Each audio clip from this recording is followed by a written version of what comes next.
ყოველ პარასკევს 4 საათზე უყურე მარიკა არევაძის საავტორო გადაცემას უსამართლო სასამართლო.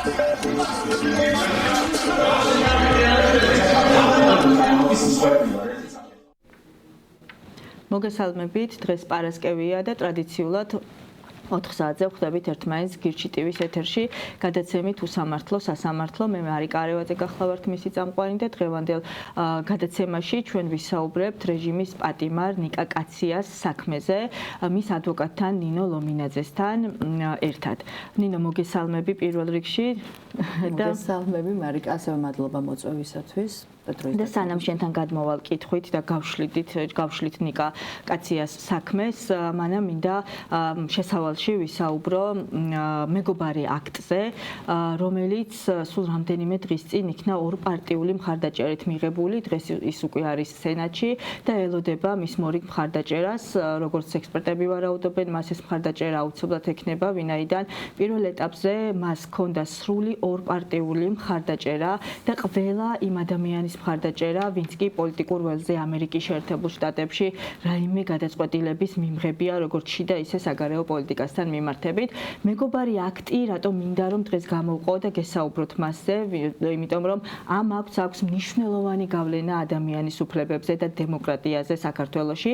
ვინაიდან ეს არის აქტი, რომლითაც ამერიკის შეერთებული შტატები კიდევ ერთხელ და ურყევად ადასტურებს ქართველი ხალხის მხარდაჭერას, ქართული დემოკრატიის და საქართველოში ადამიანის უფლებების მხარდაჭერას. ის არის სწორედ ქართველი ხალხის მხარდამჭერი აქტი, რომელიც მიღებული იქნა იმიტომ, რომ საქართველოში პირები, რომლებსაც მიტაცებული აქვთ ხელისუფლება, დემოკრატიის უკუსვლას აჩვენებენ, ადამიანის უფლებების რღვევას.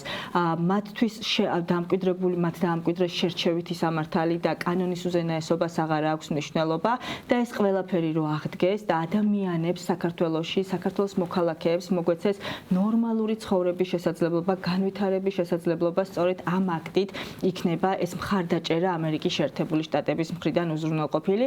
აქ კიდევ ერთი მნიშვნელოვანი ნიუანსია, იმიტომ რომ ქართული ოცნების პროპაგანდისტები, ანუ ივანიშვილის რუსული რეჟიმის პროპაგანდისტები ცდილობენ საზოგადოება დაარწმუნონ იმაში, რომ თითქოს და ეს აქტი არის რეზოლუცია, ანუ სარეკომენდაციო ხასიათის დოკუმენტი, რომელსაც არავითარი შედეგები არ მოჰყვება, თუმცა ჩვენ უნდა ვიცოდეთ, რომ ეს არის აქტი, ანუ კანონი, რომელსაც ამერიკის შეერთებული შტატები ასე თქვა სენატი დაამტკიცებს და მოაწერს ხელს პრეზიდენტი და მას ექნება საკანონმდებლო, ანუ სავალდებულოდ შესასრულებელი ხასიათი.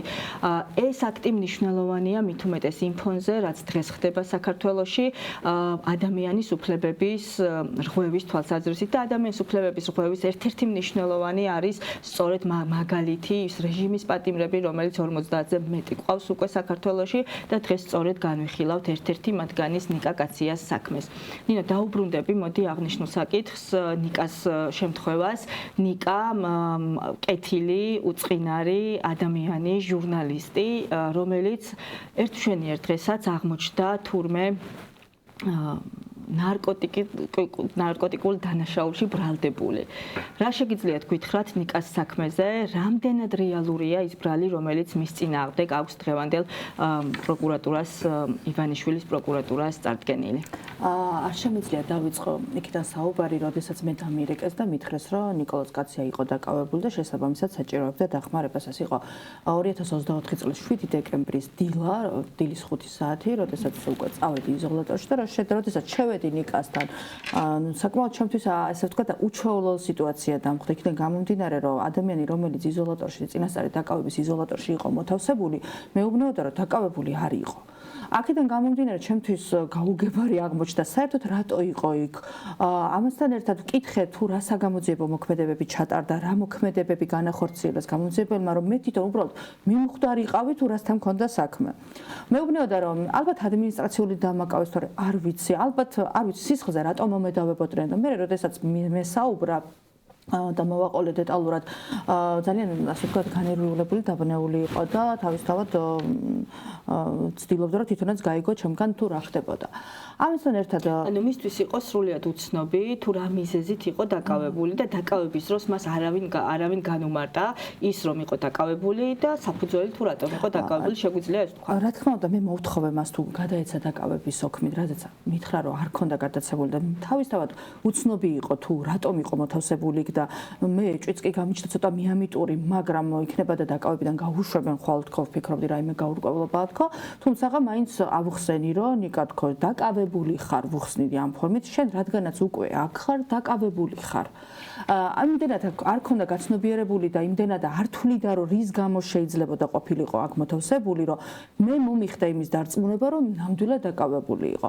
ამის შემდგომ რა თქმა უნდა მე ჩემი წმენა გამიჩნდა უკვე თუ რასთან მქონდა საქმე, როდესაც განსაკუთრებით მნიშვნელოვანი აღმოჩნდა ის გარემოება, რომ როდესაც მომიყვა, რომ გამოვიდა სახლიდან, ჩაჯდა ტაქსის ავტომობილში, შემდგომ მოხდა იქ დაკავება, გადაიყვანეს ერთ ლოკაციაზე, გადასვეს სხვა მანქანაში, პოლიციის მანქანაში და ამ პოლიციის მანქანამ უკვე წაიყვანა იმ ლოკაციაზე, სადაც უკვე გაფორმდა ნიკოლოზ კაციას დაკავება. ამასთან ერთად ვკითხე, რომ რა ხდებოდა, რამეს მოაწერა თუ არა ხელი, რაღაცებზე მეუბნეოდნენ, რომ მომიწერე ხელიო, ნუ როგორ იცით, რომ რაც უფრო არაფერი ვითომ თავიდან გაითამაშეს, რომ შეეშალათ ვიღაც დავით ზართიაშვილი ეგონათ, ამას შეექმნა ნამდვილად წარმოდგენა, რომ ნამდვილად შეეშალათ და უბრალოდ ფორმალური საკითხებია, რომ მომწერეთ ხელიო და გაგიშვებდო, ეს დაიჯერა რა თქმა უნდა და ხელი მომაწერიოს და თან მიყვება რაღაცა პარკებზე მომაწერინის ხელი, ანუ რაღაცა პარკები, მეთქი რა პარკები, რა თქმა უნდა ის იყო ჩემთვის ძალიან შემაშფოთებელი. რაღაც ეს 3 წელი დიდი პარკი იყო, ზომებით დამისახლა, ავახწერინე ფიზიკურად თუ როგორი პარკი იყო და ნუ რა თქმა უნდა ეს იყო სპეცპაკეტები, სადაც შემდგომ უკვე ისე განთავსდა იქ ნარკოტიკული საშუალება, რომელიც ნიკოლოზ კაციას თვალით არ უნახავს. ამასთან ერთად, როდესაც წამოვედი მე დილის 5 საათზე უკვე 6 წუთები იყო, მივედი ცენტრალური კრიმინალური პოლიციის შენობაში და მოვითხოვე გასაუბრება და გამომძიებელთან კომუნიკაცია, რაც განმიცხადეს, მოგეხსენებათ, როგორი ჩაკეტილი სივრცე არის, სულ რომ, რავი, საკუთარი ოჯახის წევრი ყოფილიყო, ვერაფერს ვერ გავარკვევდი, იმიტომ რომ მითხრეს, რომ დღეს აქ აღარავინ აღარ არის და ყველა წავიდა სახლებში და ეძინათ მშვიდად. დავწერე განცხადება იქვე, რომ ვითხოვდი დაუყოვნებლივ ინფორმაციის მოწოდებას დაკავებულ პირზე, რაზეც საბოლოო ჯამში მეორე დღის საღამოს საათებში მეცნობა თუ რა ქონდა, ასე ვთქვათ, რას ედავებოდნენ. განმიმარტა გამომძიებელმა მირზა ჯაფარიძემ, რომ ეს იყო ნარკოტიკული საშუალება, ელოდებოდნენ უკვე ოდენობის განსაზღვრას და რა თქმა უნდა ექსპერტიზის უკვე დასკვნას, რომ ბრალი წარდგენოდა და უკვე ნიკამ გაიგო ბრალის წარდგენისას, რომ მას კოკაინის, ასე ვთქვათ, ნარკოტიკული საშუალების უკანონო შეძენა შენახვას ედავებოდნენ. უკანონო შეძენა შენახვას ნარკოტიკული საშუალების, მაშინ როდესაც ნიკას მეგობრებს კარგად გვახსოვს, თუნდაც ნიკას არაერთი Facebook პოსტი აქციაზე წამოსვლასთან დაკავშირებით, როგორ ითხოვდა ის მხარდაჭერას და ფინანსურ დახმარებას, თუნდაც იმისათვის, რომ შეძლებოდა ადგილზე მოსვლა და ადგილიდან უკან დაბრუნება. ამ ნიკას შემთხვევაშიც შერჩევითი აღმოჩნდა სამართალი და მე მინდა გავიხსენო ტაქსის მძღოლის ეპიზოდი. აღნიშნული პირი საკმაოდ საკვანძო ფიგურა არის ნიკა კაციას საქმეში, თუმცა სასამართლომ არ დაგიკმაყოფილად მისი მოწმედ გამოკითხვის შუამდგომლობა და გამოიყენა, ასე ვთქვათ, შერჩევითი სამართლის მიდგომა. რა ხდება ამ ნაწილში? რატომ იყო ეს ტაქსის მძღოლი მნიშვნელოვანი ფიგურა, რატომ არის დღემდე მნიშვნელოვანი ფიგურა და რატომ ვერ მოხვდა ის სასამართლოს ინტერესის სფეროში? რაც თავარია, ნებისმიერ შემთხვევაში სასამართლოსთვის და მხარეებისთვისაც აუცილებელია წარმოდგენილი მასალები და საგამოძიებო მოქმედების ჩატარების ოქმები. ვინაიდან ეს ოქმები ამ შემთხვევაში უკვე საინფორმაციო კუთხით მოსამართლეს სწორედ ამ ოქმების ხელმძღვანელობს, უნდა იყოს სიზუსტით შედგენილი. რას გულისხმობს ეს? თუ მოხდა პირის დაკავება კონკრეტულ ადგილზე, რა დროსა და რა ადგილას მოხდა, უნდა იყოს ფიქსირებული, იმიტომ რომ ჩვენ არც მე, როგორც ადვოკატი და არც მოსამართლე ადგილს არ ვესწრებით, ხო? ერთადერთი პოლიციის თანამშრომლები არიან, რომლებიც უშუალოდ უკვე ახდენენ დაკავებას და ამის გაფორმებას. მათი ვალდებულებაა ეს. რაც შეეხება ნიკოლოზ კაციას, რა შუაშია ტაქსის მძღოლი, ნიკოლოზ კაცია გამოვიდა სახლიდან 10 წუთებზე, ყავდა გამოძახებული იანდექს აპლიკაციის საშუალებით ტაქსი, სადაც ჩაჯდა მისივე საცხოვრებელ სახლთან გლდანში მოხდა მისი დაკავება ტაქსის მძღოლის თანდასწრებით. მე უშუალოდ ამ და თავარი აქ მხოლოდ ტაქსის მძღოლის დაკავება უარი არ არის მის დაკითხვაზე პრობლემა, როდესაც მე მოვიძიე უკვე ტელეფონის სკრინების, ასე ვთქვათ, ინფორმაციის გამოთხოვა მინდოდა სასამართლო საშუალებით, როგორც მოგეხსენებათ, როგორც საგამოძიებო საპროცესო მოქმედების ჩატარება და ამასთან ერთად სასამართლომ ამ ინფორმაციის გამოთხოვაზეც უარი მითხრა. ამის შემდგომ დავათვალიერეთ აღნიშნული ტელეფონი და აპლიკაცია და შესაბამისად ამ ფორმით მოხდა ის, რომ ნიკოლოზ კაციას საქმეში უკვე გაჩნდა ტაქსის მძღოლის და ზოგადად ტაქსის, როგორც სამართლებრივი კუთხით, ტაქსზე ინფორმაცია, რომ ნიკოლოზ კაციას ნამდვილად ყავდა ტაქსი გამოძახებული სახლში და მისამართი იყო მითითებული 10 თონელის 2 ნომერი. ის მიდიოდა აქციაზე.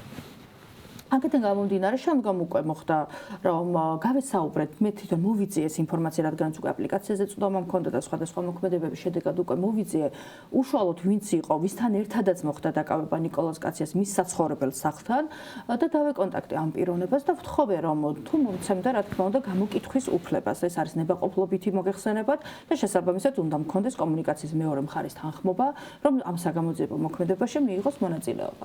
ამ შემთხვევაში ტაქსის მძღოლმა მითხრა, რომ ეს არის ლევან იაშაღაშვილი, რომელმაც განმიცხადა, რომ იცი, გარკვეულ წილად მას ჰქონდა შიშები იმის, რომ შემდგომ მას არ შექმნოდა პრობლემა, მომიყვა დეტალურად ის ინფორმაცია, თუ რა ინფორმაციაც ნიკოლოზ კაციამ პირველივე დღეს იზოლატორში მომიყვა და დეტალურად აღწერა მანაც, რომ როდესაც გამოვიდნენ, ჩაჯდა ნიკოლოზ კაცია მის საცხოვრებელ სახლთან დაახლოებით 15 პოლიციელი იყო განთავსებული, ჩაუჯდა მანქანაში დააკავეს, პირდაპირ გაგებით დააკავეს, გადაიყვანეს 100 მეტრში მდებარე საჯარო სკოლის ეზოში, სადაც იქ მანქანა ელოდებოდათ უკვე, იმ მანქანაში გადასვეს ნიკოლოზ კაცია და წაიყვანეს ვართაგავას ქუჩაზე. თუმცა ამასობაში ეს როგორც თავად ეს ლევანი მიყვება, ჰქონდათ გამოართვეს მას მონაცემები და გააფრთხილეს, რომ არავისთან მსგავსი ინფორმაცია არ გასულიყო. ამასთან ერთად მან თხოვა, რომ აი დღესაც გამაჩერესო გლდანში, სანამ დამირეკავდი ცოტა ხნის წინ გამაჩერეს გლდანში და მითხრეს, რომ ამ საქმეზე ვინმე ხوار გაწუხებსო.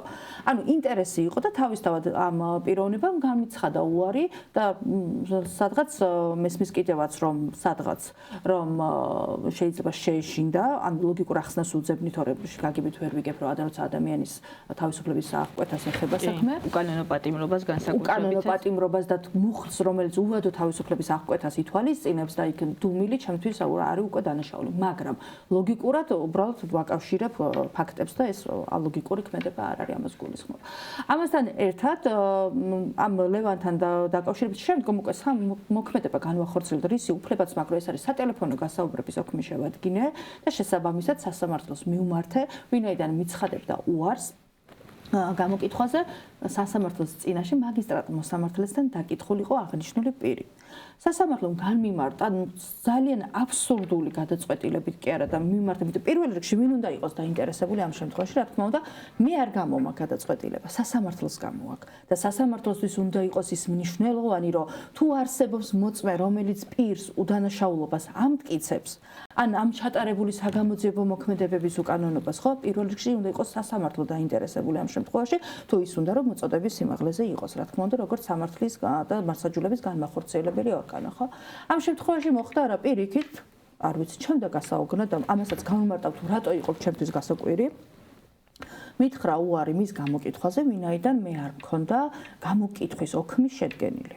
რას ნიშნავს ეს გამოკითხვის ოქმი? ხო, უნდა გავხსნა გამოკითხვის ოქმი, შევავსო ინფორმაცია, ჩავატარო საგამოძიებო დაწყების დამთავრების დრო ასე შემდეგ და საგამოძიებო მოქმედების ჩატარება მონაწილეობა არის ნებაყოფლობით. ანუ მე უნდა ვაიძულო თურმე ადვოკატმა მოწმე, რომელიც არც კი მხვდება და არც მოდის, რომ გამესაუბროს და გამარჯობა მაინც მითხრას, ამ შემთხვევაში ყველანაირი ბერკეტი წამერთვა იმისთვის, რომ ეს პიროვნება, ამ პიროვნებას სასამართლოსთვის მიეწოდებინა ინფორმაცია. ნინო, თუმცა იმ საფუძვლით, რა საფუძვლითაც ახლა თქვენ განმარტეთ და სასამართლომ უარი გითხრათ ისეთი მნიშვნელოვანი მოწმის გამოკითხვაზე, რომელსაც უტყუარი ინფორმაცია გარჩა და დაკავების პირველ წუთებში იმყოფებოდა ნიკა კაციასთან და პირიქით სასამართლოს ინტერესი უნდა ყოფილიყო მისი მოსმენა უშუალოდ სასამართლოს ხდომაზე, განაცხადა უარი მის გამოკითხვაზე, მაშინ, როდესაც პროკურატურის მოწმეები ყოველგვარი გამოკითხვის ოქმების არსებობის გარეშე დააკმაყოფილა, ხომ არა გვაქვს საქმე აი ესე ღიად და აშკარა შერჩევით სამართალთან და შერჩევით მიდგომასთან. შერჩევით სამართალთან მიმართებაში რო გითხრათ ახლა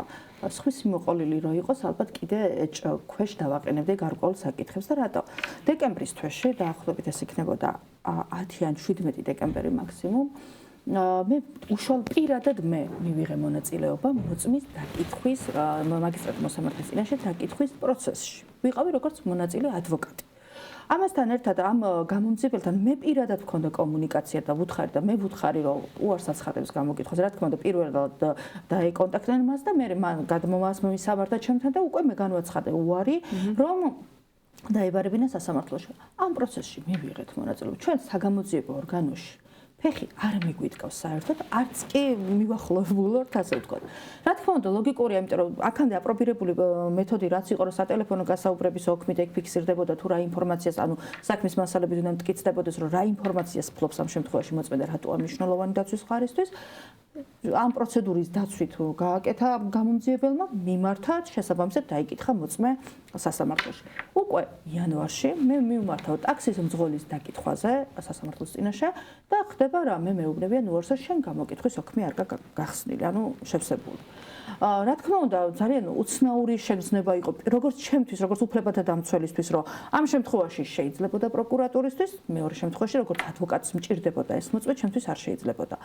მე არ ვაფასებ ამას.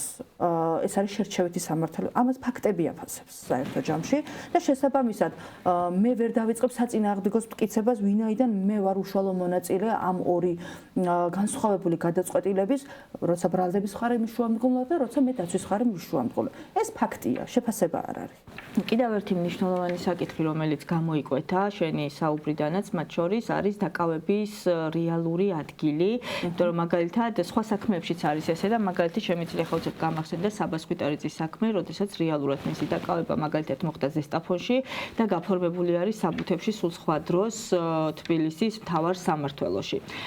ანალოგიურად, როგორ არის თქვენ საქმეში ის პირველი ჩაჯდომა ნიკას სახლთან ტაქსში, ეს ადგილია მითითებული დაკავების ადგილად თუ შემდგომ ორჯერო გადაიყვანეს სხვადასხვა ადგილზე, ბოლოს რაღაც ბოლო ადგილი არის მითითებული?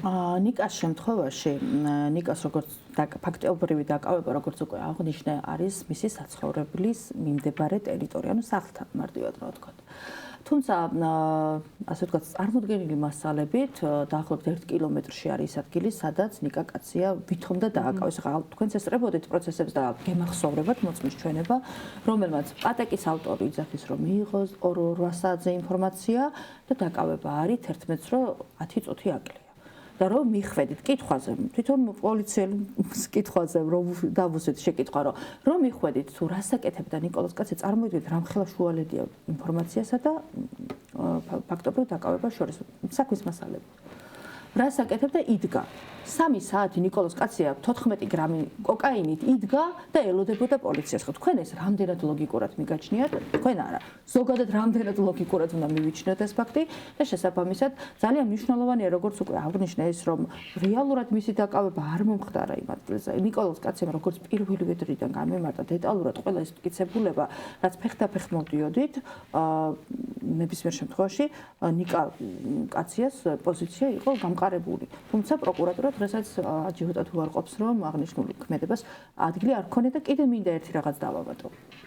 როდესაც ნიკოლოზ კაცია დააკავეს და პირველი წარდგენა მოხდა სასამართლოში, თავად სასამართლომ რომ მოусმინა ნიკოლოზ კაციას გადაწყვიტა და ჩათვალა, რომ მისი დაკავებისას არსებული პროცედურები შესწავლა საჭიროებდა სამართლებრივი კუთხით, ვინაიდან შესაძლოა გადაცდომას, ანუ დანაშაულებრივ ქმედებას ქონოდა ადგილი. ოქმი გადააგზავნა სპეციალურ ქმედებას დაკავებისას სამართალდამცველების მხრიდან ან დავაზუსტოთ. კი, სამართალდამცველების მხრიდან და რა თქმა უნდა, ვინაიდან ნიკოლოზ კაციამ პირველივე დღეს განაცხადა, რომ ეს ნარკოტიკული საშუალება მას არ ეკუთვნოდა და ჩაუდეს, მოგეხსენებათ ეს მტკიცებულებების ფალსიფიკაცია და მთელი რიგი სხვადასხვა მუხლებს შეიძლება მოიცავდეს უკვე აღნიშნული ქმედება პოლიციელების მხრიდან გადააგზავნა სპეციალურ საგამოძიებო სამსახურში. 17 დეკემბერს შესულები ვიყავით ციხეში გამოძიებელთან ერთად და მან გასაუბრების ოქმი შეადგინა ნიკოლოზ კაციასთან მიმართებაში. რა თქმა უნდა, იქ დეტალურად იყო აღწერილი თუ რა მოხდა, როგორ მოხდა მისი დაკავება, ნარკოტიკის ჩადება და ასე შემდეგ. უკვე შემდგომ სპეციალურმა საგამოძიებო სამსახურმა ეს გასაუბრების ოქმი გადააგზავნა გენერალურ პროკურატურაში და შინაგან საქმეთა სამინისტროს გენერალურ ინსპექციაში. თუმცა, ჩემი არაერთი წერილის შემდგომ არავინ არ შეგხმიანებია საერთოდ ეს არის სახელმწიფოს პოზიტიური ვალდებულებაც ხო? კი ბატონო, ჩვენ გვესმის რომ შეიძლება პიროვნებას ედავებოდე რაღაცაზე, მაგრამ მისი უფლების დარღვევაზე სახელმწიფო უნდა შეასრულოს თავისი პოზიტიური ვალდებულება და ასე ვთქვათ, მოახდინოს გარკვეული მოქმედებები. თუმცა ამ შემთხვევაში საერთოდ ნიკოლოზ კაციასთან მიმართებაში შესაძლო დანაშაულის ჩადენის ფაქტზე გამოძიებაც კი არავის არ დაუწყია. თუმცა კიდე გამმარტავ რომ ის მოწმეები, რომლებიც უნდა ყოფილიყვნენ დაკითხულები ამ სავარაუდო დანაშაულის ჩადენის ფაქტზე სამართალდამცველების მტკიცებულებების ფალსიფიკაცია ნამდვილად მოხდა თუ არა, რამდენად დაინტერესებული პირები არიან ეს პირები, დღეს მოდიან და სასამართლოს აწვდიან ინფორმაციას იმასთან დაკავშირებით, რომ თუ როგორ ელოდებოდა ნიკოლოზ კაციას 3 საათი ვართაგავას ქუჩაზე ნარკოტიკით ჯიბეში, რომელიც ზედო ყურსასმენთან, ტელეფონის დამტენთან, ანუ არიან პროკურატურის მოწმეები ამ შემთხვევაში ის ადამიანები, რომლებიც სავარაუდო დანაშაულში შეიძლება იყვნენ მონაწილე პირები. და იმავე ნახეთ როგორი სიტუაცია. მე მქონდა წინა სასამართლოს ხდომაზე პროკურორის შუამდგომლობაც დავაყენე და ვერ შეიძლებოდა ყოფილიყო ობიექტური მათი მიერ ჩატარებული საპროცესო ხელმძღვანელობა ერთი მიზეზის გამო. ეს დეპარტამენტი ხელმძღვანელობს შინაგან საქმეთა სამინისტროს გენერალურ ინსპექციასაც. მე არ არის აქ მნიშვნელოვანი ხელმძღვანელობს თუ არა კონკრეტულად ეს პროკურორი. დეპარტამენტი ხელმძღვანელი ერთია. ხელმძღვანელი გასცემს ამ პროკურორთანაც ასე ვთქვათ მითითებას და იმ შემთხვევაში გენერალურ ინსპექციასთან მიმართებაში იქაც. თუმცა რა თქმა უნდა ესეც არ დააკმაყოფილა სასამართლომ და თუმცა არც ჰქონდა სხვა მოლოდინი ამასთან დაკავშირებით, მაგრამ იმ პირობებში, როდესაც რეაგირებდა მოგეხსენებათ მტკიცებულების მოპოვებას თავისი ხასიათი, სპეციფიკა, დრო, გარემოება აქვს, რომ კვალი არ წაიშალოს. დღეს თითქმის ყველა კვალი წაშლილი იქნება უკვე. და ის ტაქსის მძღოლთან მიმართებაშიც უკვე ფიქსირებული გვაქვს უბრალოდ ჩვენ ეს ინფორმაცია და დარწმუნებულია, რომ ერთ დღეს აუცილებლად ადგება ის დრო, როდესაც თამამად თავისუფლად და შიშის გარეშე იტყვის სიმართლეს თუ რაც მოხდა. ნინო, მნიშვნელოვანია ასევე უშუალოდ ნიკას დაკავების ღამე, ხო? და დაკავების დროს შექმნილი არსებული მტკიცებულებები. იმ ღამეს, როცა დააკავეს ნიკა და მოხდა არაერთი რამდენიმე დაკავება, მათ შორის იყო მაგალითად გიორგი ახობაძის დაკავება და გიორგი ახობაძის საქმეში მაგალითად დაკავების დროს არც ნეიტრალური მოწმე არსებობს და არც ვიდეო გადაღება მომხდარა დათვალიერება ამოღების ანუ იმის რაც ჩაუდეს თუ არ ჩაუდეს ამის მტკიცებულება უნდა ქონოდა ხო ამის ამსახველი ვიდეო კადრები არ არსებობს რაც დადგენილი სტანდარტია რომ ამ დროს უნდა მოხდეს ვიდეო გადაღება და უნდა მოხდეს ნეიტრალური მოწმის გამოყენება რა ვითარება გვაქვს ნიკას შემთხვევაში თან გიორგი ახობაძე ზუსტად იგივე ბრალდებით არის და მასაც უვადო თავისუფლების აღკვეთა ემუქრება აი ამ მტკიცებულებების გარეშე აბსურდული ბრალის ფარგლებში.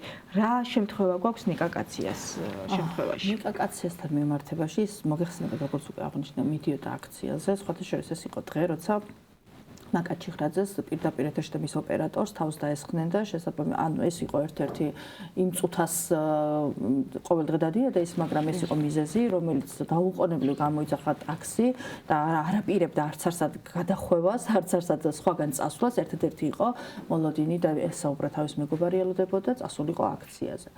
ამ დროს აქვე დავამატებ რომ მაკა ჩიხლაძის შემთხვევაში გამოძიებას არანაირი შედეგი არ აქვს, არავინ სბრალი არ აქვს დაყენებული, იმიტომ რომ ეს შერჩევითი სამართლის კიდევ ერთი თვალსაჩინო მაგალითია. კი, სხვა საქმეებზე მაგალითად ყავს 90 დაზარალებული პოლიციელი, მაგრამ ბრალდებული არავინ.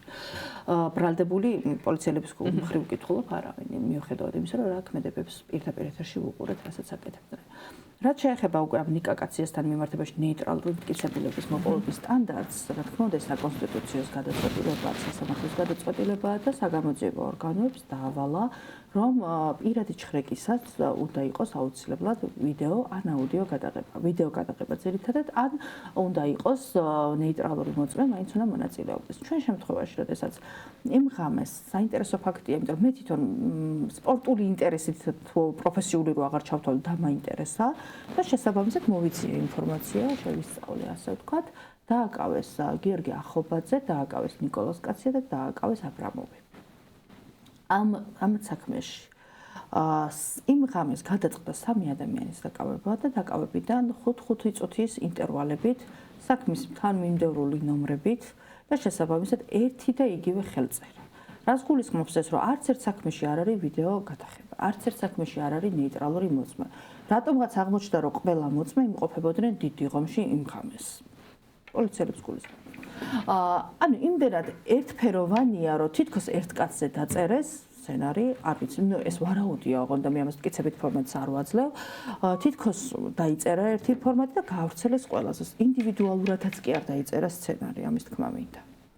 აბსოლუტურად ყველგან ბრალის დადგენა, პირადი ჩხრეკისა დაკავების ოქმზე ხელმოწერებიც კი და შენიშვნებიც კი იდენტურია, გადაკოპირებული და რა თქმა უნდა ეს უბრალოდ ვარაუდს ქმნის და ეს ყველაფერი სწორედაც იმ საგამოძიებო ორგანოებს უნდა გამოეძიათ და დაედგინათ თუ რამდენად მართლა მოხდა რაიმე სახის გადაცნობა და შემდგომ ამ მოწმის უტყუარობაზე მე უნდა ემსჯელა სასამართლოს, რომ ქონდა თუ არა რაიმე პირადი ინტერესი ამ მოწმის. და რა თქმა უნდა ეს არაფერი მოქმედება არ არის. მოქმედება არ არის და რაც თავარია, ხა ტაქსის ბრძოლი რატო იყო საქმეში მნიშვნელოვანი, ხო? მარტო ის არ აქვს იმას ის დატვირთვა, რომ იქ დააკავეს ვართაგავას ქუჩაზე თუ მის საცხოვრებელ სახლთან. ტაქსის ბრძოლი ნახეთ, საკონსტიტუციო სასამართლო განმარტავს, რომ საგამოძიებო ორგანოს თანამშრომელი ამ შემთხვევაში გამოძიებული ან დამკავებელი პირი ვალდებულია, რომ მოახდინოს ნეიტრალური მოწმის ან ნეიტრალური მტკიცებულების მოპოვება. მაგრამ აქვე განმარტავს, თუ ობიექტურად შეუძლებელია, რომ თუნდაც გადაიღოს, ან თუნდაც ვინმე ჩართოს საქმეში, როგორ წარმოგიდგენთ, ხო, ტყეში რო პირობითად ვიღაცის დაკავება ხდება იქ შეიძლება ნეიტრალური მოწმე, ხო, ანუ არსებობს ობიექტური გარემოებები, სადაც ვერ შეძლებს. მაგრამ ამ შემთხვევაში, როდესაც ნეიტრალურ მოწმის თანდასწრებით არის დაკავებული.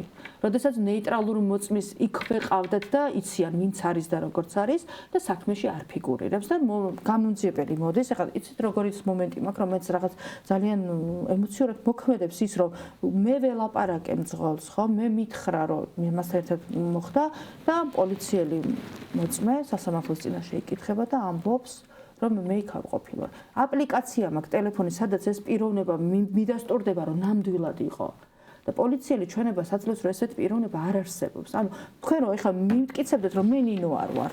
დაახლოებით იგივე საკითხია და ჩემთვის ძალიან ამორალური, იმიტომ რომ პოლიცია როგორც ინსტიტუცია არ არის ხელმოსაკრავი და ასე თქვა თავის სიმაღლეზე უნდა იდგეს, ხო? მოწმე რომელიც მოდის და გარკვეული სახელმწიფო სახელით გველაპარაკება არ უნდა იყოს ამ ფორმით მოტივირებული, რომ იცი რა არის ამ ფაქტი უარყოს. კი ბატონო, განახორციელოთ მართლმსაჯულება, ეს ჩემთვისაც კარგია და ნებისმიერ მოქალაქისთვის კარგია, მაგრამ ხო აქ ფორმა მართლმსაჯულების კანონიზების ფარგლებში და არა შერჩევითი სამართლით და შერჩევითიც რა მტკიცებულებები აქვს ნიკა საქმეში? ნიკა საქმეში არის პოლიციელების ჩვენება და გადასაფუთ პაკეტზე არსებული ნიკას დნმ-ის კვალი, რომელზეც ნიკა კიდე გამომრჩა ეს ფაქტი აუცილებლად უნდა აღნიშნო. კარგია რომ გითხეთ, ნიკას პირადადაც დააკავეს, პირადი ჩხრეკისას ნიკამ განმიმარტა, რომ იღლი აწევინა ხელები, ქათათმანიანი ხელი იღლიაში გამოუსვა. ანუ სცენარი ნამდვილად იდენტურია, იმიტომ რომ გიორგი ახობაძე ზუსტად იგივეს მიუთითებდა. სამივე იმ ღამეს სამივე. აბსოლუტურად ერთ იგივე მიუთითებდნენ, ოღონდ ჩვენ ახლა ადვოკატებს იმ ღამეს რა თქმა უნდა ერთმანეთთან კომუნიკაცია არ გქონია და ამას ვერავინ ვერ დაგვძებს, ასე ვთქვათ, ცილს ვერ დაგვწამებს, რომ ჩვენ რამე ფორმით შევთანხმდით. აქედან გამომდინარეა, რომ ყვებიან, რომ პირის ღრუც დაუთვალიერა ნიკას, როგორც ვიცი, თუმცა ის იმ ჩვენებებში, რომელსაც სასამართლოს წინაშე იკითხებიან, რა თქმა უნდა, ამ ფაქტსაც ყველა უარყოფს. თუმცა გარკვეული არის მტკიცებულებები იმის, რომ ეს დნმ გადატანილია ამ ღამის სცენარის შესაბამისად. ანუ ხელოვნურად არის გადატანილი და მოთავსებული. კი ბატონო, ოღონდ რა თქმა უნდა ეს ამას იძახის მასალები, მტკიცებულებები და ეს არ არის ჩემი შეფასება. შეიძლება ითქვას, რომ პირდაპირ მტკიცებულება, რომელიც უთხოვარატებს გარეშე და ადასტურებდა ნიკას ბრალეულობას, მონაწილეობას რაიმე ფორმით ამ დანაშაულთან არ არსებობს და არ აქვს პროკურატურას. პროკურატურას ერთადერთი საიმედო მტკიცებულება აქვს ბიოლოგიური ექსპერტიზის შედეგი, სადაც თითქოს და მაგრამ ბიოლოგიური პირობებში, როდესაც ჩვენ დაცვის მხარემ დავნიშნეთ ექსპერტიზები მოგეხსენებათ, ეს იყო მიკრონაწილაკები, ბოჭკოვანები და კიდე ბოჭკოები, კიდე იყო, როდესაც ნიკოლოზ კაციამ თითქოს უარი განაცხადა ნარკოტიკული შემოწმებასთან დაკავშირებით.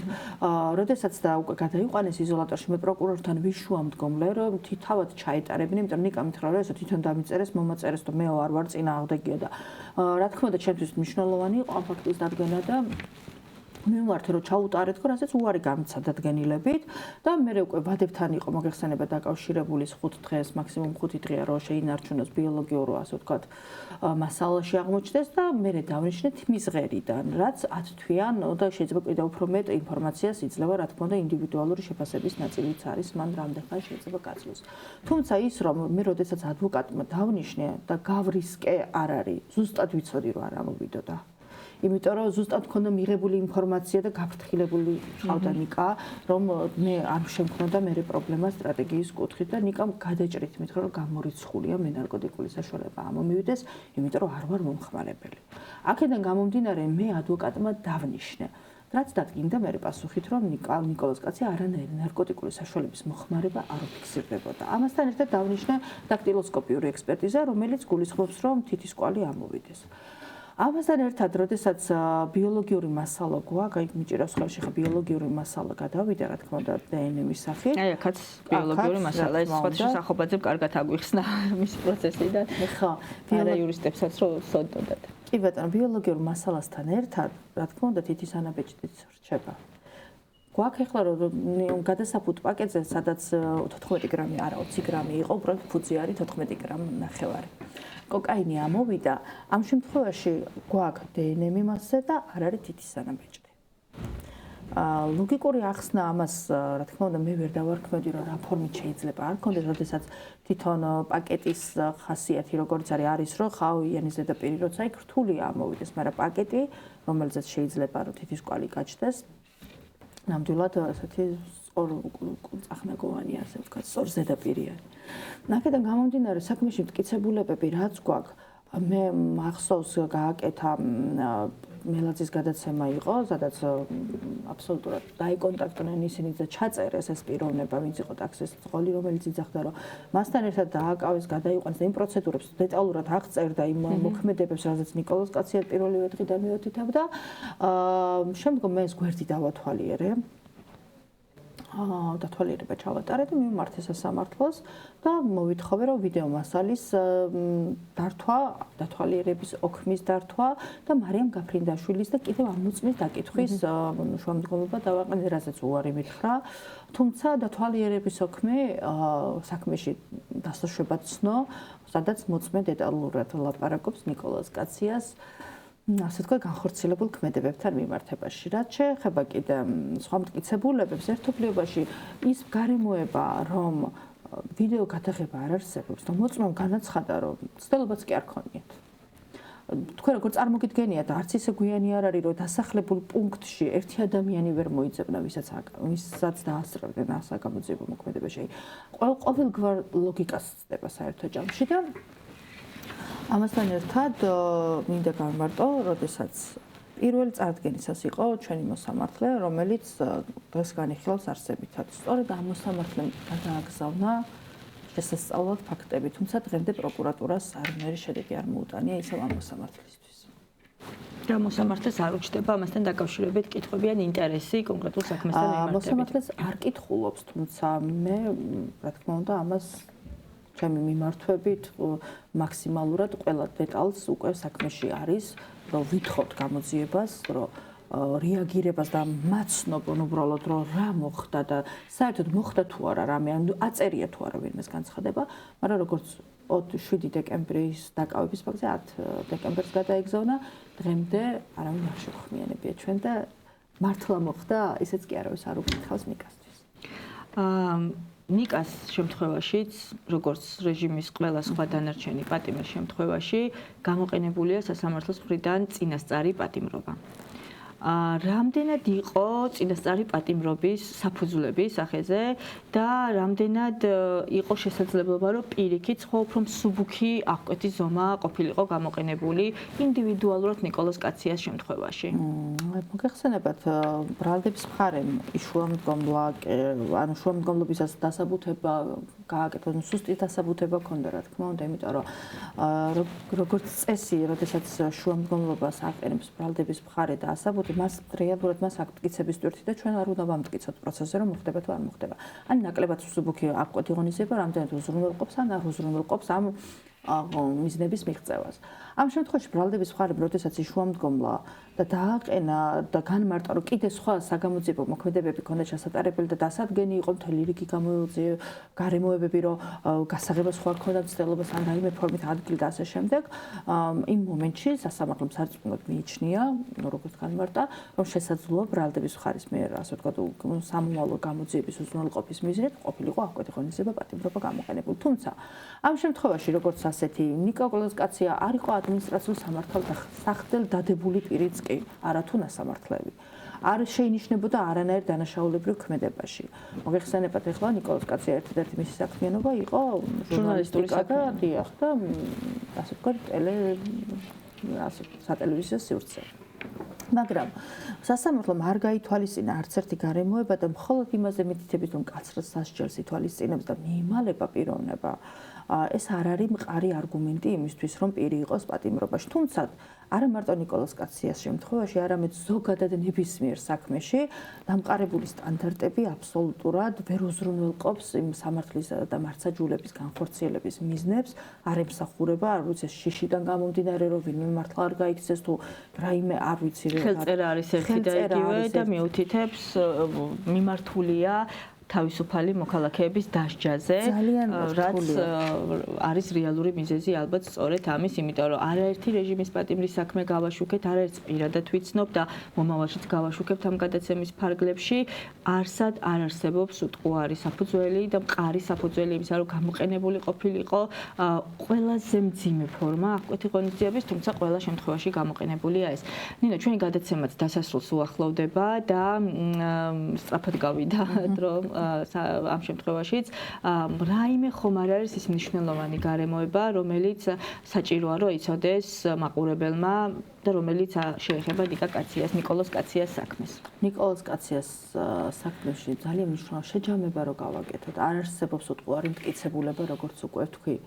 არ არსებობს გამოძიება, რომელიც დაადგენდა. ანუ ნახეთ, პიროვნება რა დაუცველია სახელმწიფოში, თუ პოლიციელმა თავის ძალაუფლებას გადაამეტა, შეიძლება დავალებით ან დავალების გარეშე არ აქვს მნიშვნელობა, ამ შემთხვევაში მის საქმეს არავინ იძიებს.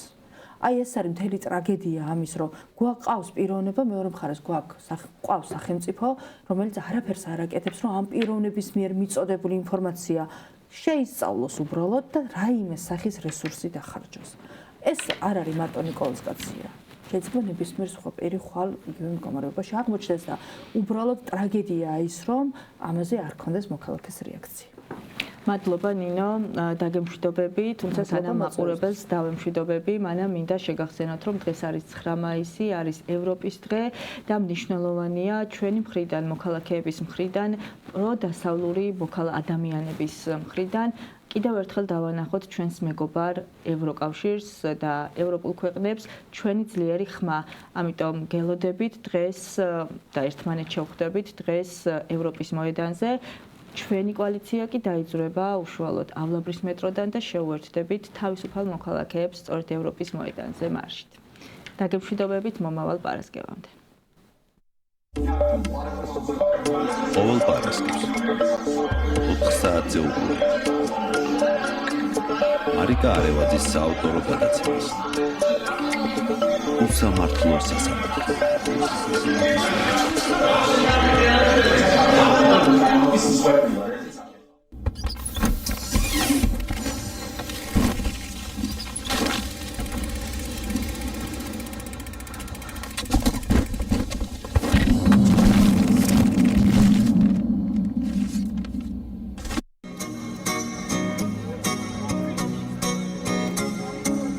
Paris is the best place to find a lover, so the bar is where I go.